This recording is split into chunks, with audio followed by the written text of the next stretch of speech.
প্রশ্নটা হচ্ছে এইরকম একটা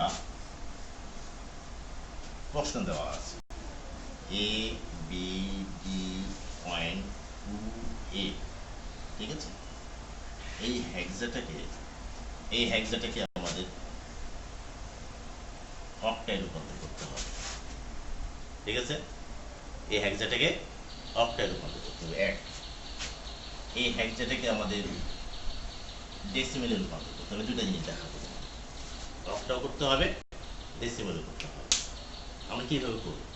এখন আমি তোমাদেরকে শিখাইলাম হেক্সা থেকে অক্টালে রূপান্তর করার পদ্ধতি, কিন্তু পরীক্ষায় দেখতে পাচ্ছ যে হেক্সা থেকে ডেসিমেলে রূপান্তর করার পদ্ধতি, হেক্সা থেকে ডেসিমেলে রূপান্তর করার পদ্ধতি। তাহলে আমরা অ্যান্সার স্ক্রিপ্টটা কি হবে? প্রথমত আমরা হেক্সা থেকে অক্টালে রূপান্তর করব। কি করব? হেক্সা থেকে অক্টালে রূপান্তর করব। তাহলে আমরা কি করব? হেক্সা অঙ্কগুলিকে লিখব, A B D point two এ। কত বুঝতে পারছ? দিয়ে কি করবো? তার সমমান কি করবো বলে দেখি, এভাবে বরাবরকে চিহ্ন দিবে, কোনো সমস্যা নেই। এর সমমান কি লিখবো আমরা? 4 বিট করে বাইনারি লিখব। এ হচ্ছে কি বলো দেখি 1010, বি এর কি বলো দেখি 1011, ডি এর কি 1100, 2 এর হচ্ছে 0010, এর হচ্ছে কি 1010। এই দশমিক বিন্দুটার দিকে খেয়াল করবে, কথা বুঝতে পারছো? কারণ এখান থেকে কিন্তু এদিকে দশমিক, আর এদিক থেকে কিন্তু এটা দশমিক। বলছিলাম আমি সেদিন যে একটা দশমিক সংখ্যাটিকে কয়টি অংশে বিভক্ত করে? 2টি অংশে বিভক্ত করে। দশমিকের আগেরটা হচ্ছে কি বলো দেখি পূর্ণ সংখ্যা, আর দশমিকের পরেরটা কি বলো দেখি ভগ্নাংশ সংখ্যা। এইখানে যে স্টুডেন্টগুলো ভুল করে থাকে, ওরা দশমিকটার দিকে আর খেয়ালই করে না। আমি বারবার বলছি, এর আগে তো মনে বলছিলাম, ওরা একবার এখান থেকে ডান পাশ থেকে শুরু করে দেয়। কি বলছিলাম নিয়মটা মনে আছে কারো? আমরা যেখান থেকে দশমিকটা শুরু, অর্থাৎ পূর্ণ সংখ্যাটা ডান পাশ থেকে নেব, পূর্ণ সংখ্যাটা ডান পাশ থেকে আমরা কিসের রূপান্তর করতে যাচ্ছি? অক্টালে। তাহলে আমরা এখানে 3 বিট করে নেব।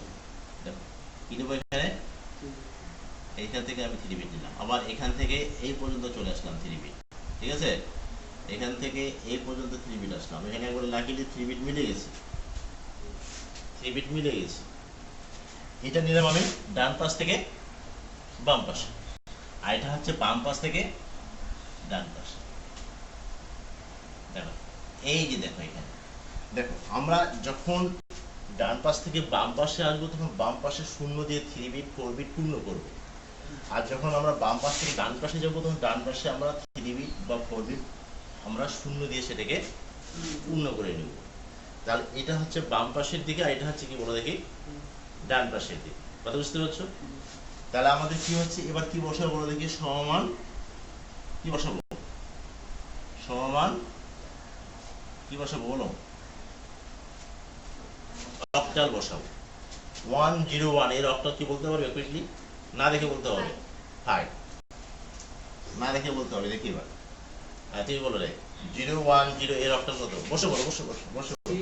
হ্যাঁ 3 না 2, 1111 রাতিন বলো, 1 তিনটা 1 7, 100 মেধা বলো 4, 001 তুমি বলো, মিম বলো 0 দেখে বলতেছে, আর খুঁজে পাই না, এটা হচ্ছে 1, 010 কি বলো 2, 1004, 100 কি হলো বলো দেখি 4 হয়ে গেল। তাহলে এই তো আমাদের অক্টালের প্রকাশ হয়ে গেল। তাহলে আমাদের কি বলো দেখি, এই দশমিক বিন্দুটাকে নিয়ে কিন্তু আমাদের কাজ করতে হবে, দশমিক বিন্দুটাকে নিয়ে কাজ করতে হবে। দশমিক বিন্দুর আগেরটা আমরা ডান পাশ থেকে বাম পাশে যাব, আর দশমিক বিন্দু পরেটা আমরা বাম পাশ থেকে ডান দিকে যাব। এই জিনিসটা আমাদের মনে রাখতে হবে। তাহলে আমরা এখানে কি পেয়ে গেলাম? তাহলে অতএব A B D point two এ, এই যে দশমিক বিন্দুটা, এটা হেক্সা, এর অক্টাল কি হলো 5274। তাহলে এই দশমিক বিন্দুটা এখানে ছিল না, এই দশমিক বিন্দুটা এখানে বসবে, বুঝতে পারছো? তাহলে এখানে কত আসছে দেখি 1 2 4। কোথায় গেল, এটা অক্টাল হয়ে গেল। তাহলে আমরা আমাদের এবার টপিকটা লিখে নাও, দশমিকের হেক্সাডেসিমেল থেকে টপিকসটা প্রশ্ন লেখে না, কোশ্চেন দশমিকের হেক্সাডেসিমেল থেকে দশমিকের হেক্সাডেসিমেল থেকে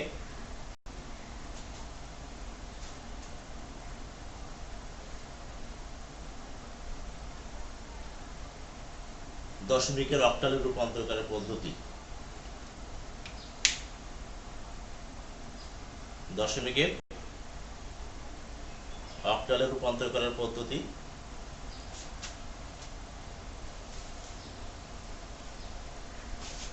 দেখছো, উদাহরণ সহ বর্ণনা করো।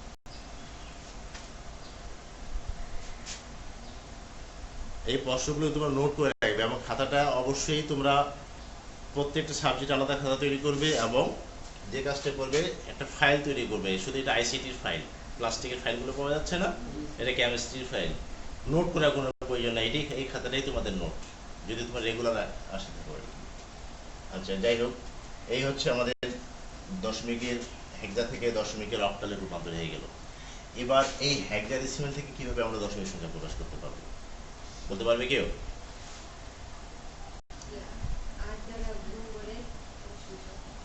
এই হেক্সাডেসিমেলটাকে আমরা দশমিকে রূপান্তর করব। হেক্সাডেসিমেলটাকে আমরা 16 দিয়ে। আচ্ছা এবার দেখো, এবার আমরা দশমিকে প্রকাশ করব। অ্যানসার স্ক্রিপ্টটা আমরা শুরু করব। হেক্সা থেকে হেক্সাডেসিমেল থেকে দশমিকে রূপান্তর। তাহলে আমরা হেক্সাডেসিমেল সংখ্যাটিকে লিখব, আমরা লিখব এখানে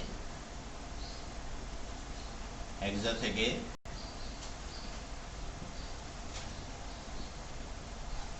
দশমিক সংখ্যায়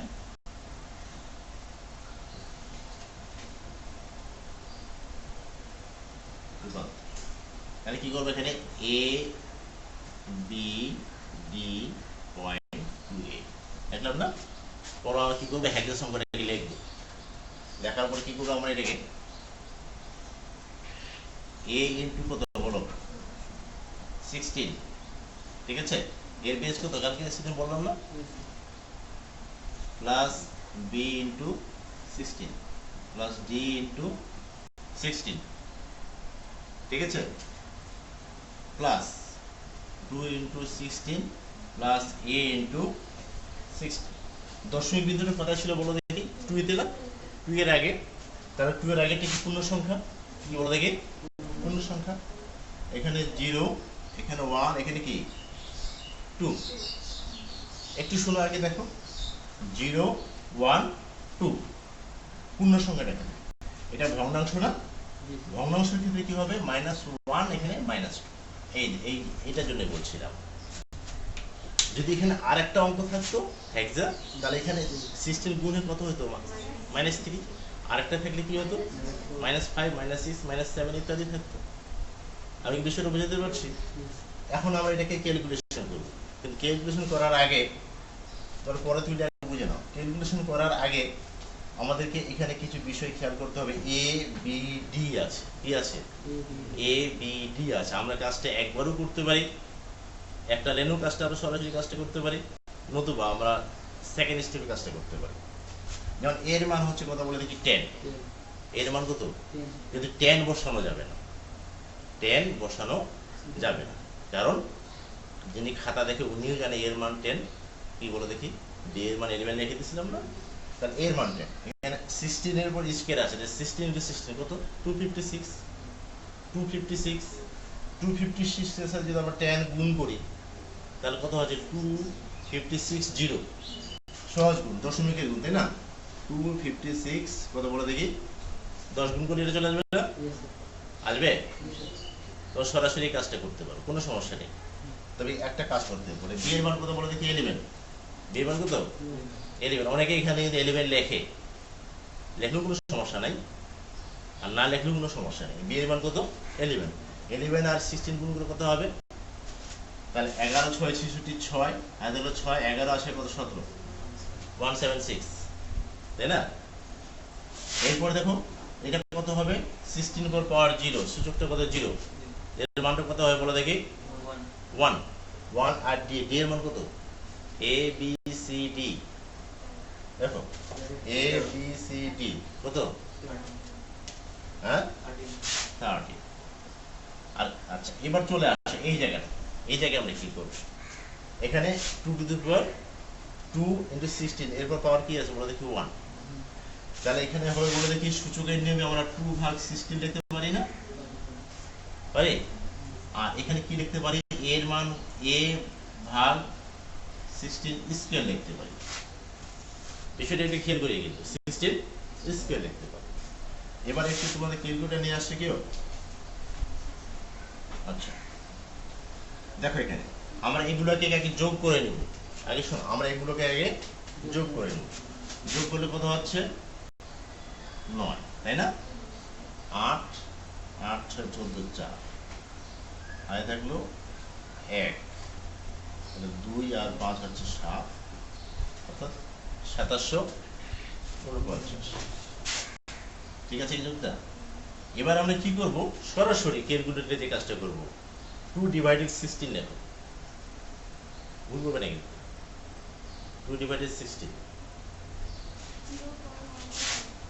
0.125 প্লাস এর মান 10 না? 10 ডিভাইডেড 16 স্কয়ার লেখো।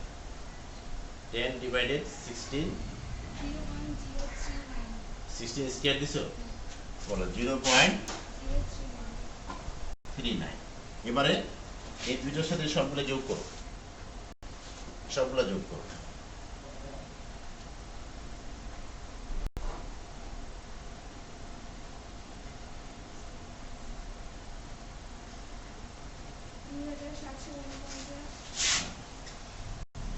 সাতশো 49 পয়েন্ট, হ্যাঁ 16 এটা এটা আসছে, সবগুলো যোগ করে এটা আসছে।